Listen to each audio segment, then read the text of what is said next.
corporations have a very strong interest in preventing us from coming to that conclusion. So these two paragraphs here, I'm reading from their article. The Rockefeller family, think big oil, as big as oil gets, is the primary funder of 350.org. The Rockefellers, with other members of the plutocracy, such as the Clinton family, were also instrumental in the creation of One Sky, sister of 350.org, an organization which pushes false solutions and grossly inadequate climate legislation under the guise of grassroots democracy. One Sky is a prime example of an NGO created for the power elite. It operates as a think tank where past, present, and future policy analysts, high-ranking government officials, business leaders, and CEOs, intellectuals, journalists, and conservative activists come together to develop political vision and strategy. Many well-intentioned, well-respected individuals are manipulated into lending their involvement to such institutes, which in turn lends credibility to One Sky, 350.org, and their ilk when they deserve none. Why are the big greens and compromised NGOs spewing out meaningless targets for legislation which do nothing more than ensure a death sentence for humanity? It is because they have become corporations themselves. They are, in essence, subsidiaries of the very corporations that they claim to oppose. There can be no meaningful mass movement when dissent itself is generously funded by those same corporate interests who must be targets of the protest movement. These big green groups have become barriers to the movement. They no longer represent civil society but stand as walls to protect the system. They utilize the coercive tactic of inviting supposed leaders of civil society into sanitized circles of power and simultaneously repress the rank-and-file climate movement. I don't know if anybody saw the article recently in Miami New Times about Walmart also, but yes. Conservation International partnered with Walmart to do this jewelry line called Love Earth. And they say that it's responsibly sourced with better mining practices, better work practices. But the article went on to expose that the gold that they mine, it has the same effects as any other gold mining. They put cyanide into the water, they put mercury into the water. The work practices are actually, they set up fake factories. I think it was in Honduras that people could go and look at and see how nice they were, but they subcontract to other factories where people do the actual labor, and they're super exploited, the same as with any other jewelry manufacturer. And Conservation International has a budget of $115 million a year, and the CEO, Peter Seligman, is a close friend of Rob Walton, the eldest son of Walmart founder Sam Walton, and current company CEO. And Rob Walton is now the head of Conservation International's executive committee. So we can see how these corporations are tied to the NGOs intimately. I mean, they're the same people. And I also would like to ask, how is buying a piece of jewelry making you conserve the earth again? Well, I guess they think that if we destroy it just a little less, that's good enough. But yeah, even the premise itself that it's built on is wrong. So, anyway, that's all. Gentleman in the back and then Jeff. My name is Jared Goldberg. I served in the United States military for a while, U.S. Navy. I truly believe, looking back on those times, that yes, the U.S. military is an arm, an enforcement arm of U.S. corporations, specifically the oil monopoly. We are going to sabotage you, hamstring you, and it is our job to rise above that. You know, okay, we see, we know, but we're not going to stop. That's the trick. Don't stop. Get a little passionate about it. Raise your blood pressure a little bit. It's good for you. That's it. In London, okay. First of all, thank you for the talk. Just a few broad strokes I wanted to throw in, some things I've been thinking about, NGOs. One thing I just wrote down is I think one of the limitations of NGOs in terms of bringing some kind of actual political power into the conversation to actually influence some change. It seems to me that even NGOs which have the best of intentions, whatever NGO may occur to you or that you may actually work for or run, it seems that they don't actually, they're not often enough building power within themselves, but they're relying on appealing to a power structure where the main form of influence is money. And relative to the existing structure, NGOs have a pittance. They have pennies compared to billions. And so if NGOs are always actually appealing to a power structure which is operating in the interest of actually accruing and maintaining capital, it seems like a losing proposition and a bad way of actually trying to accomplish some positive ends for society, for the masses of people as a whole. And I would love to, hear people who actually are involved with NGOs address or challenge or talk about that. It also, I was thinking this morning about how in nature, just to use kind of an analogy, any geneticist is familiar with the proposition ontogeny recapitulates phylogeny.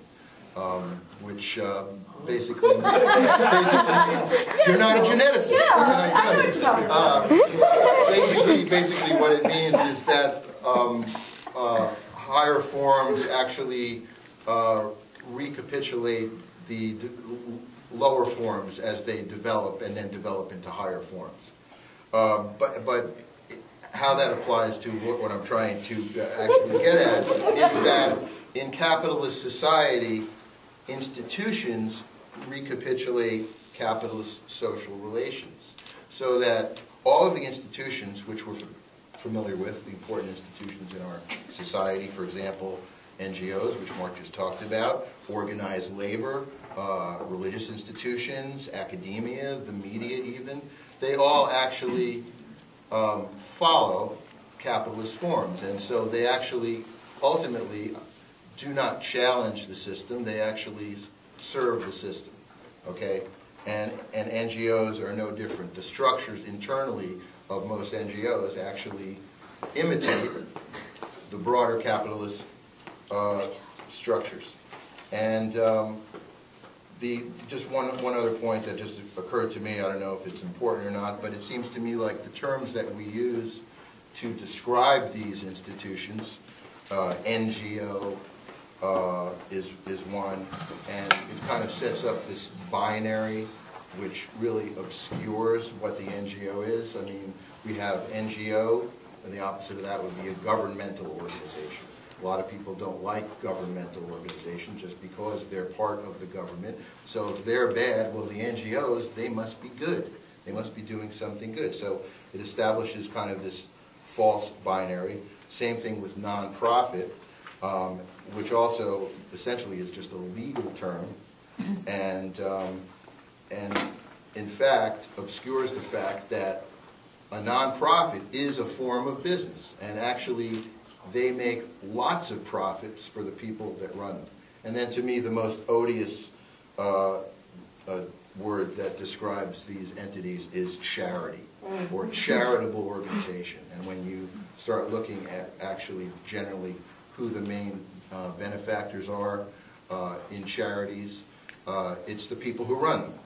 I think legally, actually, charities don't actually have to devote more than, under certain laws, 5–6% of what they raise. 10%. Okay, It's 10.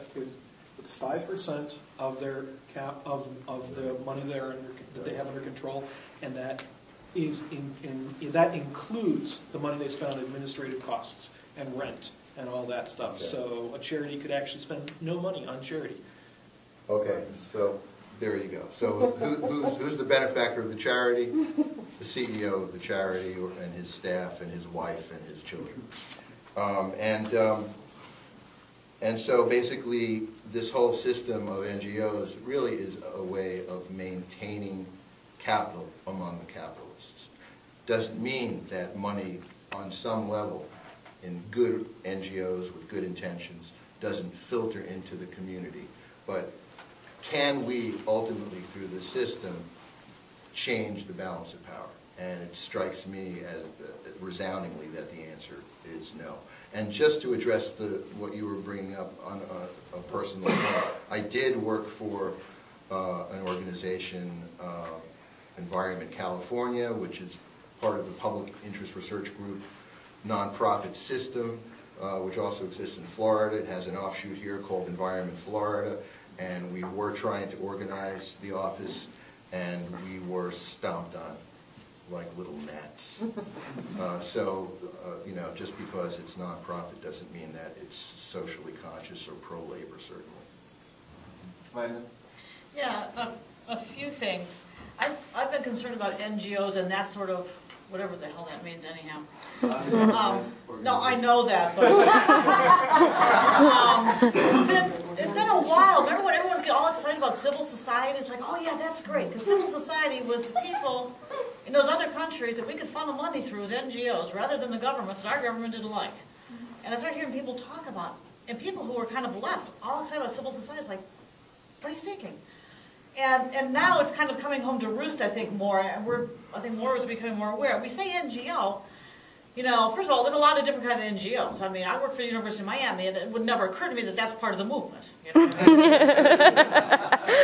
But, you know, NGOs like the University of Miami is very different from the stuff, what Stephanie was talking about, very different from, you know, the Worker Center or the CIW, you know? And I think we have to, if we're going to really do an analysis, we have to talk about who we're talking about. We have, the NGO term is way too broad to cover what we're looking at. I mean, it never occurred to me that NGOs and the movement were the same. I would not say the NGOs are the movement. You know, I certainly don't expect that the NGOs are going to bring us revolution. You know? Which doesn't mean, as Mark said, that they don't do some good charitable work. You know, a charitable organization helps people who are suffering right now. They don't change the world, but someone might have something to eat that they wouldn't have had otherwise. So, as you said, we want to be careful. I think one of the keys is we have to look at where they're getting their damn money, you know, before, as part of the analysis. Because if you start taking money from the foundations that were started by, you know, the robber barons, or from the government, for God's sake, you're going to be co-opted. Because there's going to be strings. No one gives you money without strings, and we know that. So how do we get out, like what you were talking about, the example that you gave of where all, you know, this NGOs get this supposedly environmentalist NGOs getting their money. If they're tied with Walmart, you would not expect good labor practices. Or good environmental practices. You know? And an environmental group is not necessarily going to give a shit about labor. And a labor organization might not be that concerned. You know, different NGOs have different goals, and we have to kind of, we can't paint it all with one brush stroke, but I think, you know, follow the money is real important when we look at this. I'm really glad that people are looking at the NGOs more closely. We know that we've had some issues down here. NGO interference in some of our movement work. So that's all. Ray? Well, I want to talk about two specific incidences involving NGOs that some of us experienced last year. One revolved around SB 1070, the Arizona immigration law, and the other one was the BP situation over in the Gulf. The first one I know Jeff could remember. We were organizing to do an action out at Marlins Stadium when the Arizona Diamondbacks came into town, and we were having these meetings which involved some of these NGOs, and we were trying to build up this coalition, this, you know, grassroots movement within South Florida to do what other people have done around the country, which is go to the Arizona games and protest the law in Arizona. And when we started to build up this coalition and come out with, you know, statements and press releases, we were finding that the NGOs were trying to push the more left groups out of the picture. A prime example was that, and I think you remember with the SOA Watch, which had endorsed the event, was kept off all the press releases and all the flyers because certain people within the group thought they were way too left for the general public to get behind, this, they would be detrimental to the event because they were too left.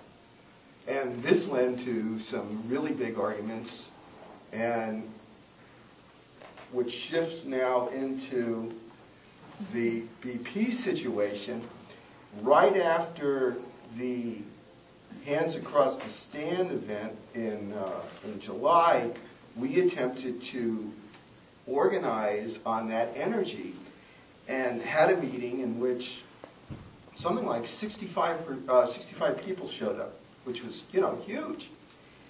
And what it became was a meeting being dominated by One Sky. What was the other group? I forgot. 350 Another NGO. Yeah, another NGO.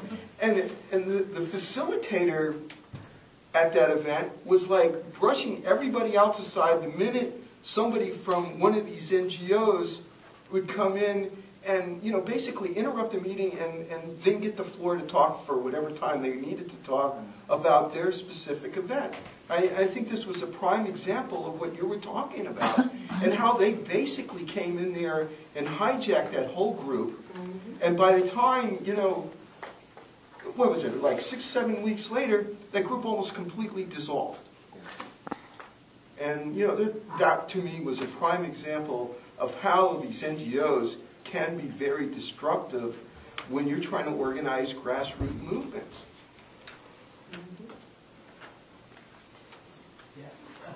If you don't mind, I'd rather not be filmed. Oh, sorry.